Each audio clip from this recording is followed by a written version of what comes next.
श्री विद्या जो है वो आपको सबसे पहले एक प्रॉस्पेरिटी, एक ग्रेसफुलनेस और एक फुलफिलमेंट देती है। भोग की विद्या है, यानी कि एक सामान्य मनुष्य की चेतना जहाँ पे अटकी पड़ी है कि मेरा पैसों का ठीक हो जाना चाहिए, मेरे परिवार में सब शांति से रहने चाहिए, मेरी शारीरिक पीड़ा कम हो जाए, मेरी मानसिक संताप कम हो जाए, तो ये शुरुआती दौर पे आपको श्री विद्या देती है। अगर आपको अपने जीवन के 15 साल मिनिमम किसी भी गुरु के शरण में देने हैं और भगवती शरण में देने हैं, regardless of what ever events happen in your life, कोई पारिवारिक व्यक्ति का मृत्यु हो जाए, कोई पैदा हो जाए, कोई फाइनेंशियल गेनिंग हो या लॉस हो, कुछ भी हो, रिगार्डलेस ऑफ एनीथिंग, अगर आप साधना में रहना चाहते हो, 15 साल तक मिनिमम अपना जीवन देना चाहते हो, तो ही किसी भी महाविद्या की साधना आपके लिए बनी है। गुरु शिष्य परंपरा का अगर आप पठन करोगे, तंत्र में सबसे पहला चैप्टर ही ये आता है। साधना वाधना सब बाद में है, मंत्र दीक्षा सब चैप्टर बाद में आते हैं। सबसे पहला आता है गुरु का उत्तरदायित्व क्या होना चाहिए, शिष्य का उत्तरदायित्व क्या होना चाहिए। एसओपी है, स्टैंडर्ड ऑपरेटिंग प्रोसेस। गुरु कैसा होना चाहिए, उनका मन जो है वो शिष्य के धन में नहीं होना चाहिए, उनका मन जो है वो शिष्य के शरीर में, उनके द्रव्यों में, उनकी जमीन में नहीं होना चाहिए। सामने शिष्य मुफ्तखोर नहीं होना चाहिए। श्री विद्या में अलग अलग परंपराएं हैं। टोटल 12 तरीके से श्री विद्या साधना प्रिविलिंग अभी इंडिया में हो रही। 12 तरीके से कामदेव ने भी श्री विद्या साधी थी, अगस्त्य मुनि ने भी श्री विद्या साधी थी, हयग्रीव जी ने भी साधी थी, लोपामुद्रा जी ने भी साधी थी। शंकराचार्यों की जो 4 पीठ है वहाँ से भी अलग अलग श्री विद्या का मतलब पूर्व आमना है, पश्चिम आमना है, उनकी जो भी द्वारिका में है, ठीक है, पुरी में है, तो वहाँ से भी श्री विद्या साधना करवाते हैं। तो क्रम में सबके डिफरेंस है। तो ललिता त्रिपुर सुंदरी श्री यंत्र की पूजन में अंतिम चरण जिसको बोला जाता है कि अगर कोई व्यक्ति ललिता त्रिपुर सुंदरी का साक्षात्कार करता है तो वो काफ़ी सारी हद तक अपनी आध्यात्मिक यात्रा को, ये मैं जो बात कर रहा हूँ तो आप अपने आप को इस तरह से समझो कि if you are realising the essence of माँ ललिता त्रिपुर सुंदरी, तो आप जन्म जन्मांतर के काफ़ी सारे चक्कर से बाहर आ गए। श्री विद्या, तो श्री विद्या के बारे में अभी इंटरनेट पे जैसे कहते हैं ना, इतना जैसे स्टॉक मार्केट में अप स्केल आता है, ऐसा आया जहाँ भी देखो मतलब लोग श्री विद्या की बात करते हैं। इसके पहले तो मतलब सुनना ही कम होता था जी। तो हम आपसे ही श्री विद्या एक्चुअली है क्या वो जानना चाहेंगे, और हम वो ऐसे जानना चाहेंगे कि हमें सही में कुछ पता नहीं है, जो सुना है पढ़ा है वो एक साइड रख के आपसे बात करना चाहेंगे। ठीक है। तो इसमें पहला ही जो शब्द है वो है श्री। तो वो क्या है? बेसिकली दशो महाविद्या है, ठीक है। और दशो महाविद्या जो है वो माँ पार्वती सती के रूप में जो थे, मैं आपको बहुत ही ब्रीफ स्टोरी बता देता हूँ, क्योंकि ये मैंने कई सारी जगहों पे चर्चा की है, लेकिन आपके पॉडकास्ट में शायद आपके व्यूवर्स ने सुनी हो या नहीं हो। दक्ष राजा ने जब यज्ञ किया और वहाँ पे भगवान शिव को आमंत्रित नहीं किया, वो कथा सबको पता है, ठीक है। और माँ पार्वती को थोड़ा ये हुआ कि ग्लानि हुई कि मेरे पिता मेरे पति को आमंत्रित नहीं कर रहे, और उन्होंने जिद पकड़ी कि मैं वहाँ पे जाऊँगी और मेरे पिता को ये कहूँगी कि आपने ये सही नहीं किया, और हो सके तो मैं उसका यज्ञ जो है वो ध्वंस करूँगी। तब भगवान शिव ने सती को रोकना चाहा और उन्होंने कहा कि जहाँ पे हमारा आदर नहीं है, ऐसी जगह पे जाना मृत्यु तुल्य है, तो तुम क्यों मृत्यु को प्राप्त होने जा रही हो। ये उनका कथन था। लेकिन देवी जो थी तब वो स्त्री भाव में थी, ठीक है। तो उन्होंने जिद पकड़ी और जाना चाहा, तब भगवान शिव उनके पीछे उसे रोकने को गए और देवी ने रौद्र रूप में दशों दिशाओं में दिग्बंधन किया भगवान शिव को रोकने के लिए कि उनके पीछे ना आए। और तब ऐसा कहा जाता है कि शक्ति के उस प्रभाव में भगवान शिव भी डर गए थे। तब देवी ने कहा कि आप डरिए मत, ये मैं ही हूँ जो 10 अलग अलग दिशाओं में दशों महाविद्या बन के विभाजित हुई हूँ, और ये मेरा ही रूप है। तो दशों महाविद्या का आविर्भाव हुआ। कई लोग ऐसा बोलते हैं कि दशों महाविद्या का जन्म हुआ। जन्म नहीं होता, देवी का कभी जन्म नहीं होता, वो अजन्मा है। समयांतर पे उसका प्रगटीकरण अगेन एंड अगेन होता है, आविर्भाव होता है। जब उसे जरूरत पड़ती है तब वो फिर से अपना दर्शन करवाती है, ठीक है। ऐसा नहीं होता है कि देवी पहली बार वहां पे पैदा हुई, ऐसा कभी होता ही नहीं है। वो जगत जननी है, उनके कारण सब पैदा हुआ है। उसमें तीसरी जो महाविद्या है वो श्री विद्या है, जिसको षोडशी कहा है। वो ललिता महात्रिपुर सुंदरी जो है उनकी एक साधना का क्रम है श्री विद्या। जो हम ललिता सहस्त्र नाम सब घरों में होता है। साउथ इंडिया में तो ये जनरल प्रैक्टिस है कि ललिता सहस्त्र नाम हर घर में होगा, ठीक है। तो ये एक जनरल प्रैक्टिस है। श्री विद्या जो है वो तीसरी महाविद्या होते हुए, जो आपने कहा कि श्री, उनका सबसे पहला कार्य होता है आपके जीवन में प्रॉस्पेरिटी और हैप्पीनेस लाना, एक ग्रेस लाना। सुखी होना एक चीज है और प्रसन्न होना दूसरी चीज है। सुखी व्यक्ति दुखी हो सकता है, प्रसन्न व्यक्ति अप्रसन्न नहीं हो सकता। अप्रसन्न जैसा कोई शब्द नहीं है।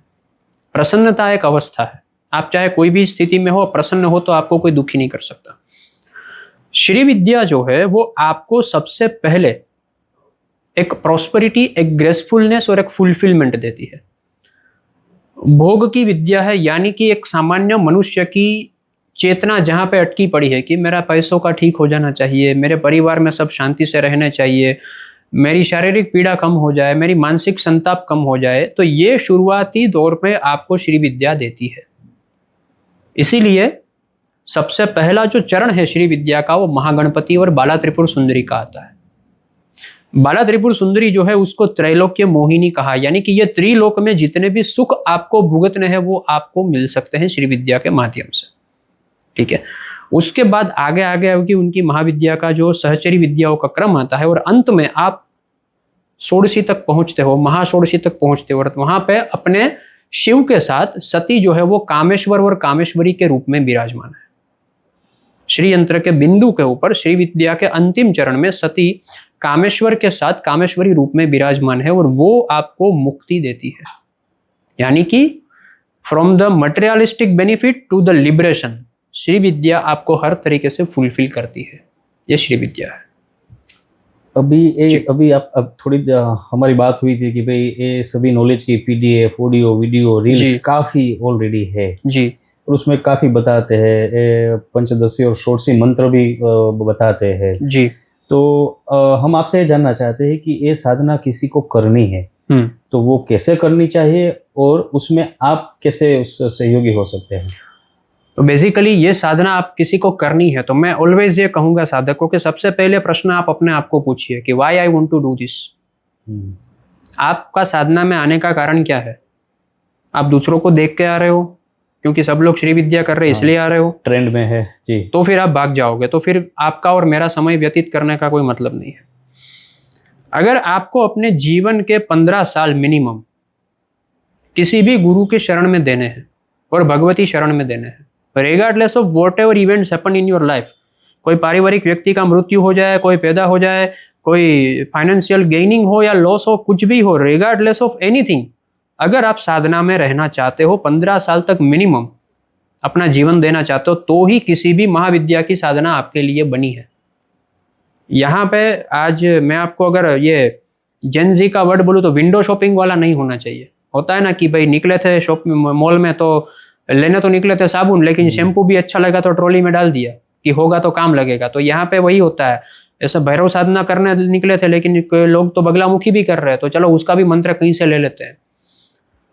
तो गुरुओं का सबसे बड़ा अभी दोष ये है आजकल में, जो मतलब सेल्फ प्रोक्लेम गुरु है उनका, कि वो कुछ चंद रुपयों के लिए मंत्र दीक्षा दे देते हैं, जो कि नहीं होना चाहिए। सदगुरु जो होगा ना, उनके पास 1000 लोग जाएंगे ना उसके आश्रम में या उसकी शरण में, उसमें से हार्डली 2-3 लोगों को वो मंत्र दीक्षा देंगे, बाकी के लोगों को ज्ञान देंगे। ऐसा नहीं है कि उसे घर से वहां से निकाल देंगे आश्रम से, लेकिन दीक्षा हर किसी को नहीं दी जाती। दीक्षा देने का मतलब है किसी भी व्यक्ति को अडॉप्ट कर लेना, किसी भी व्यक्ति को एक संतान के तौर पे अडॉप्ट कर लेना, फिर उसके कायिक, वाचिक, मानसिक जितने भी सारे कर्म है उसका उत्तरदायित्व गुरु का होता है। तो यहाँ पे श्री विद्या साधना में अगर कोई व्यक्ति बिगिनिंग करना चाहता है तो सबसे पहले तो वो अपने आप को ये सवाल पूछे। दूसरा यह है कि गुरु का चयन सही तरीके से करे। अगर आपका गुरु आपके सन्मुख नहीं है, अगर आपको जब जरूरत पड़े तब वो आपको उत्तर देने के लिए बाधित नहीं है, अगर आपके गुरु तक पहुंचने के लिए आपको किसी हेल्पलाइन नंबर में 1 2 3 4 दबाना पड़ता है, तो वो गुरु सदगुरु नहीं हो सकता, वो व्यापारी हो सकता है। ये थोड़ा पचाने के लिए कड़वा है लेकिन यही सत्य है। ठीक है।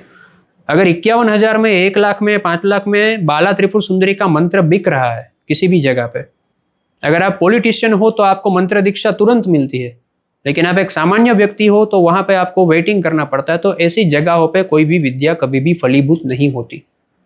गुरु कृपा हमेशा सहज होती है, आपका भाव देख के, आपका समर्पण देख के होती है। गुरु कृपा कभी भी पैसे देख के नहीं होती है। हाँ, मैं ये नहीं बोल रहा हूँ कि आपको हर जगह से मुफ्त में बटोर लेना चाहिए। अगर आपको ऐसा कोई सदगुरु मिलता है जो आपके जीवन का उत्तरदायित्व लेने को तैयार है, तो उसको अपना संपूर्ण तन मन धन से न्योछावर करने का उत्तरदायित्व भी आपका है। यह भी तंत्र में ही कहा गया है। गुरु शिष्य परंपरा का अगर आप पठन करोगे, तंत्र में सबसे पहला चैप्टर ही ये आता है। साधना वादना सब बाद में है, मंत्र दीक्षा सब चैप्टर बाद में आते हैं। सबसे पहला आता है गुरु का उत्तरदायित्व क्या होना चाहिए, शिष्य का उत्तरदायित्व क्या होना चाहिए। एसओपी है, स्टैंडर्ड ऑपरेटिंग प्रोसेस। गुरु कैसा होना चाहिए, उनका मन जो है वो शिष्य के धन में नहीं होना चाहिए, उनका मन जो है वो शिष्य के शरीर में, उनके द्रव्यों में, उनकी जमीन में नहीं होना चाहिए। सामने शिष्य मुफ्तखोर नहीं होना चाहिए कि आपकी आर्थिक क्षमता बहुत सारी है, लेकिन जब भगवती के लिए कुछ देने की बात आती है, जब कुत्तों की सेवा, गाय की सेवा, गुरु की सेवा की बात आती है, तो आप 100 रुपया देके बैठ जाते हो। आए हो मर्सिडीज में, लेकिन अगर गुरु कहता है कि भाई कुत्तों की सेवा करो, तो 20 रुपए का पार्ले जी के चले गए। ठीक है, तो प्रकृति को ऐसे लोगों की जरूरत नहीं है। वृत्ति उसकी सही होनी चाहिए। दान हमेशा क्षमता के आधार पे होता है। ठीक है, दान हमेशा क्षमता के आधार पे होता है। यहाँ पे एक चीज जो है मैं आपको बताता हूं कि सुदामा ने 3 मुट्ठी तांदुल दिए कृष्ण को, और कृष्ण ने पहली मुट्ठी तांदुल खाए तो एक लोक का सुख उसे दे दिया, पृथ्वी लोक का। दूसरी मुट्ठी तांदुल खाए, उन्होंने स्वर्ग लोक का सुख सुदामा की झोली में डाल दिया। तीसरी मुट्ठी खाने ही वाले थे कि रुक्मणी जी ने माया रची, क्योंकि उसे पता था कि ये वैकुंठ दे देंगे, तो फिर हमारे पास बचेगा क्या, पृथ्वी का विस्तार कैसे चलेगा। तो उन्होंने कृष्ण को कहा कि सब कुछ अकेले ही खा जाओगे, हमारे लिए कुछ नहीं रखोगे, आपके मित्र है तो क्या हुआ, हमारे भी तो है। तो उन्होंने माया रच के वो मुट्ठी जो है वो तांदुल की ले ली। बाद में जब उनको प्रश्न किया गया कृष्ण को कि लोग आपको 56 भोग चढ़ाते हैं, इतने इतने सुवर्ण रजत में आपको जो है जवाहरात चढ़ाते हैं, आप उनको कभी कृपा नहीं करते हो। इसने 3 मुट्ठी तांदुल दिया। तब कृष्ण ने बहुत अच्छी बात कही कि वो 3 मुट्ठी तांदुल उनकी अंतिम संपत्ति थी। और मित्रता में हिसाब जो है वो इस तरीके से होता है कि उसने अपना 100% दे दिया तो मैं अपना 100% दूंगा। वो 3 मुट्ठी तांदुल का मालिक था, उसने अपना सर्वस्व दे दिया, मैं तीनों लोक का मालिक हूं, मैं मेरा सर्वस्व दे दूंगा। प्रोपोर्शनेट ऐसे डिसाइड होता है। हम क्या करते हैं कि अपने स्व खर्च के लिए हम कुछ भी करेंगे। अगर किसी को कहो कि स्टॉक मार्केट में ट्रेडिंग करना है, तो ऑप्शन ट्रेडिंग में वो 10 लाख रुपया गवा देगा। वहां पे वो बोलेगा कि कोई बात नहीं, मुझे सीखने को मिला। अगर उसे कहो कि भाई आपको कपड़े लेने हैं, तो एक कपड़े की जरूरत है, 10 कपड़े उठा के लाएगा। उसकी जरूरत भी नहीं होगी, अमेजोन पे ऐसे स्वाइप कर रहा होगा और कुछ ना कुछ ऑर्डर कर लेगा, वहां पे उसे कोई दिक्कत नहीं है। लेकिन उसे कहोगे कि गाय को घास खिलाना है, या किसी भगवती को 16 श्रृंगार चढ़ाने हैं, देवी मंदिर में साड़ी चढ़ा दो, तो वो साड़ी जो हो 200-300 रुपये वाली लेगा। वहां पे उनका वो भाव नहीं रहेगा कि भाई जैसी मेरी स्त्री जो साड़ी पहनती है, वही साड़ी भगवती को क्यों नहीं चढ़ सकती। मैं जो कपड़ा पहनता हूं या मैं अपने संतानों के लिए खर्च करता हूं, वो गुरु के लिए मैं खर्च क्यों नहीं कर सकता। क्यों उनकी धोती लेने जाता हूं तो 150 रुपए की लेता हूं, मेरा कपड़ा 5000 का लेता हूं। ऊर्जा ये सब देखती है, आपकी मनोवृत्ति देखती है, आप क्या देते हो वो नहीं देखती है। तो वहीं से विद्या फलीभूत होती है। अभी आपने बताया कि भाई ये श्री विद्या में कोई साधक आना चाहता है तो कम से कम 15 साल गिन के चले जी। तो थोड़ा हम ये भी जानना चाहेंगे कि भाई कोई आना चाहता है तो ये साधना किस प्रकार की होती है, इसमें क्या करना होता है, इसका कोई रूटीन होता है, मंत्र होता है, यज्ञ, क्या मतलब इस पर्टिकुलरली अगर हमारी परंपरा की बात करूं, नाथ संप्रदाय और दत्त परंपरा है, ठीक है, और ऊर्ध्व आमनाई है हमारी। तो सबसे पहले तो किसी भी व्यक्ति को डे 1 से दीक्षा नहीं मिलती है, चाहे वो लाखों रुपया लुटा दे, दीक्षा नहीं मिलेगी। ठीक है, क्योंकि ये पैसों के आधार पे दीक्षित नहीं करते। कुछ उनके आसन सिद्धि के और प्रणव सिद्धि के क्रम होते हैं। यानी कि आप दुनिया में जब आप कहीं पे भी हो तो आपके जीवन में कुछ ना कुछ तो घटनाएं घटी रही होगी, आपकी मनोवृत्ति कहीं ना कहीं अटकी होगी। ठीक है, तो जो आपकी एनर्जी अलग अलग जगह पे स्कैटर्ड है, उसको एक जगह पे लाना है, साधना के लिए परिपक्व बनाना है। उनके लिए आसन सिद्धि और प्रणव सिद्धि का योग करना जरूरी। हर एक परंपरा का अलग अलग नियम होता है। कुछ परंपरा में गुरु साधना पहले दी जाती है, कुछ परंपरा में भैरव साधना पहले दी जाती है। हमारी परंपरा में जो है वो पहले योग साधना दी जाती है, जिसमें कुंभक आदि का प्रयोग होता है, जिसमें इंसान को सबसे पहले बैठने की कला सिखाई जाती है। क्योंकि बैठ ही नहीं सकता है कोई व्यक्ति। अगर उसको घूमने को बोलो तो पूरी दुनिया घूम के आएगा, लेकिन आसन पे 2.5 घंटा एक ही जगह पे बैठना है तो बैठ नहीं सकता है। इधर उधर मुंडी हिलने लगेगी, इधर उधर डोलने लगेगा, थोड़ी देर में प्यास लगेगी, थोड़ी देर में भूख लगेगी। तो बैठने की कला सिखाई जाती है 1.5-2 महीने 3 महीने, जब तक उनकी अवस्था ना बने। त्राटक आदि का क्रम कराया जाता है। उसके बाद कुछ मंत्रों का अनुष्ठान उसको कराया जाता है गुरु तर्पण का, और बाद में जब लगता है कि ये साधक की परिपक्वता है तब उसे प्रथम दीक्षा दी जाती है महागणपति की। श्री विद्या में अलग अलग परंपराएं हैं। टोटल 12 तरीके से श्री विद्या साधना प्रिविलिंग अभी इंडिया में हो रही है। 12 तरीके से। कामदेव ने भी श्री विद्या साधी थी, अगस्त्य मुनि ने भी श्री विद्या साधी थी, हयग्रीव जी ने भी साधी थी, लोपामुद्रा जी ने भी साधी थी। शंकराचार्यों की जो 4 पीठ है वहां से भी अलग अलग श्री विद्या का मतलब पूर्व आमनाएं, पश्चिम आमनाएं, उनकी जो भी द्वारिका में है, ठीक है, पुरी में है, तो वहां से भी श्री विद्या साधना करवाते हैं। तो क्रम में सबके डिफरेंस है। कोई आपको बाला त्रिपुर सुंदरी का क्रम पहले देगा, कोई आपको भैरव का क्रम देगा, कोई आपको गुरु मंडल के तर्पण का क्रम पहले देंगे, कोई आपको महागणपति देंगे। पर्टिकुलरली हमारी परंपरा में जो गुरुदत्त की परंपरा है, मूल विद्या का उद्भव दक्षिणामूर्ति शिव से हुआ है। गुरुदत्त ने भी उसी माध्यम से श्री विद्या साधना अपने जीवन में साधी। उन्होंने ये साधना भगवान परशुराम को दी। गुरुदत्त के द्वारा भगवान परशुराम को जो श्री विद्या साधना दी गई, उनको त्रिपुरा रहस्य के नाम से जाना जाता है। त्रिपुरा रहस्य 3 भाग में विभाजित है। एक में देवी का महात्म खंड है, जिसमें देवी की महत्वता की चर्चा है। दूसरा पार्ट जो है उसमें चर्या, यानी कि ये जो आपने कहा ना कि क्या करना है, मंत्र जाप, अनुष्ठान, क्रिया, यज्ञ, होम, उनके चर्चा उसमें की गई है। और तीसरे पार्ट में ज्ञान खंड है, यानी कि उसमें आत्मज्ञान की बात की गई है। दूसरा जो पार्ट है वो आज कहीं पे गुरुदत्त के द्वारा जो दिया गया था वो उपलब्ध नहीं है कहीं पे, लेकिन भगवान परशुराम ने परशुराम कल्पसूत्र नाम के ग्रंथ की रचना की, वो आज उपलब्ध है। वो भी इस तरह से उपलब्ध नहीं है कि पूरा बृहद नहीं है, वो भी संक्षिप्त है, यानी कि एकदम हाईलाइटेड है सब चीजें है कि ऐसा ऐसा ऐसा करना चाहिए, फिर आपको ऐसा ऐसा करना चाहिए, बट वो कैसे करना चाहिए वो गुरु के अधीन है। तो हम जो श्री विद्या का प्रचार प्रसार करते हैं और सिखाते हैं वो परशुराम कल्पसूत्र के आधार पे होती है, ठीक है। उनके अंडर में अगर किसी को श्री विद्या सीखनी है तो महागणपति, बाद में बाला त्रिपुर सुंदरी, बाद में बटुक भैरव का क्रम आता है, बाद में जो आता है मातंगी का आता है, फिर वाराही है, फिर पंचदशी है, षोडशी है, महाषोडशी है। कितने साल लगेंगे एक्चुअल में 15 साल पकड़ के नहीं चलना है। That can be 12 even, that can be 20 even, but on an average मैं आपको बता रहा हूं कि 12 से 15 साल।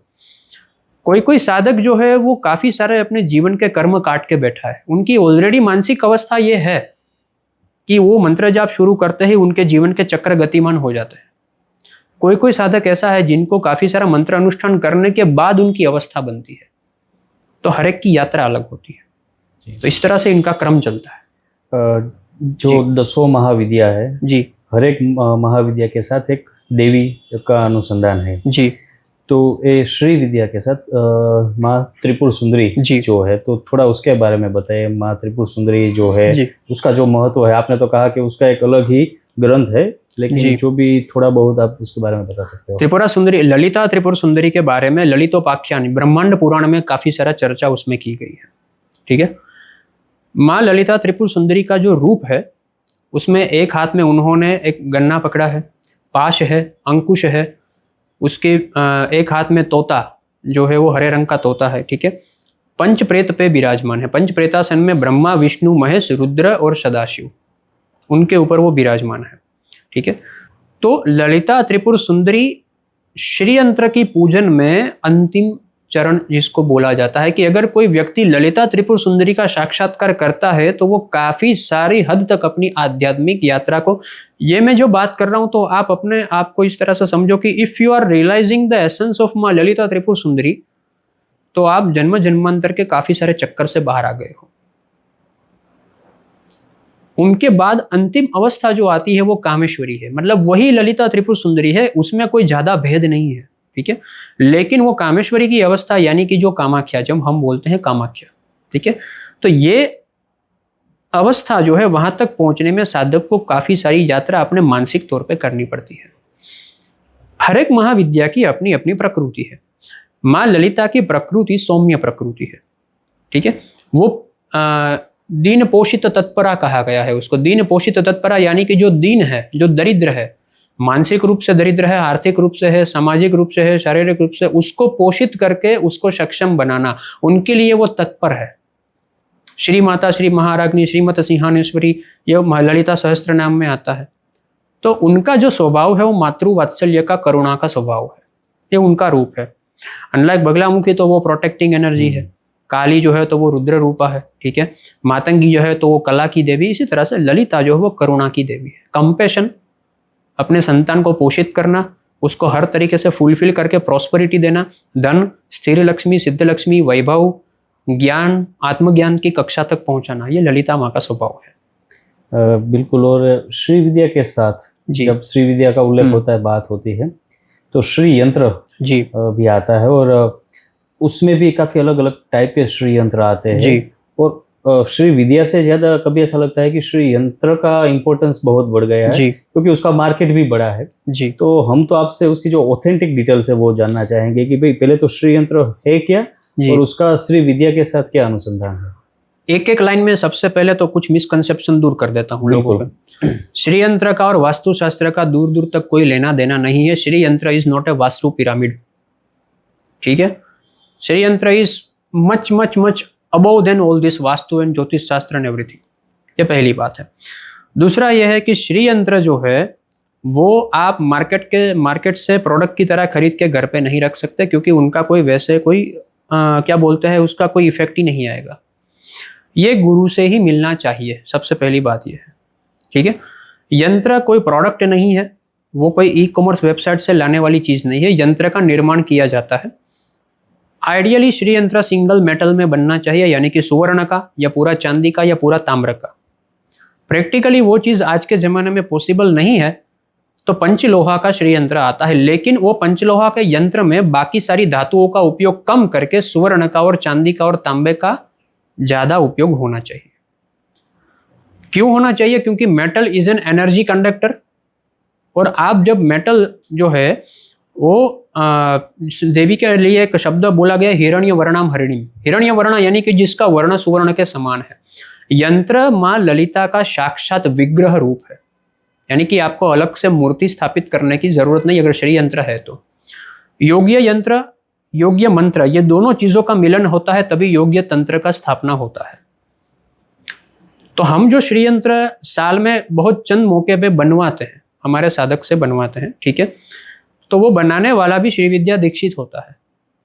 कोई पर्टिकुलर मुहूर्त में वो श्री यंत्र का निर्माण होता है, जिसमें जो साधक श्री यंत्र लेना चाहता है उनका नाम, कुल गोत्र, उनका संकल्प क्या है, उनकी कुलदेवी क्या है, उनके पितरों का भी संकल्प लेके वो श्री यंत्र का निर्माण होता है, जिसमें कुछ बाला त्रिपुर सुंदरी के जाप और उनका पुरुष चरण जो है वो यहीं से करके दिया जाता है। बाद में वो श्रीयंत्र पे आत्म प्राण प्रतिष्ठा करके वो साधक को अपने हाथों में दिया जाता है। श्रीयंत्र जो है उसको आइडियली कुरियर नहीं किया जाता, ठीक है। ये भगवती जो है वो कुरियर में नहीं जाती है, भगवती को आपको लेके जाना पड़ता है। जैसे आप अपनी माँ को कहीं पे भी लेके जाते हो, इसी तरह से भगवती, क्योंकि प्राण प्रतिष्ठा होने के बाद देवी अपने पूरे परिवार देवताओं के साथ उसमें प्रस्थापित है। अष्ट सिद्धि, नवनिधि, योगिनी मंडल जो है, ठीक है, 16 उसके नित्याएं हैं, उनके साथ वो उसमें स्थापित है, उनके भैरव, उनके गणेश को सब। और ऐसा श्रीयंत्र जब घर में रहता है और उनकी नित्य पूजा होती है तो घर की पूरी ऊर्जा वो कुछ महीनों में बदल देता है। ओवरनाइट मैजिक जैसा कुछ भी नहीं होता इसमें। तो ये मत सोचना कि आज आपने श्रीयंत्र लाए और कल से आपका सब प्रॉब्लम खत्म होना शुरू हो गया, ऐसा कोई नहीं है। ये कोई क्या बोलते हैं कि प्रोडक्ट नहीं है। आप कोई घर पे पंखा, फ्रिज या टीवी नहीं ला रहे हो कि घर पे गए और सीधा कूलिंग देना शुरू किया। आपकी साधना उस यंत्र पे कितनी है। हाँ, ऊर्जा में इनिशियल लेवल पे चेंजेस आ जाता है, घर की ऊर्जाओं में प्रभाव आ जाता है, काफ़ी सारे वास्तु दोष उससे निकल जाते हैं, ठीक है। काफ़ी सारे ज्योतिष के दोष होते हैं तो धीरे धीरे श्रीयंत्र पूजन से वो एलिमिनेट हो जाते हैं। लेकिन साधना पड़ता है, सिर्फ उसको ला के रख दिया शोपीस की तरह तो वो नहीं होता है।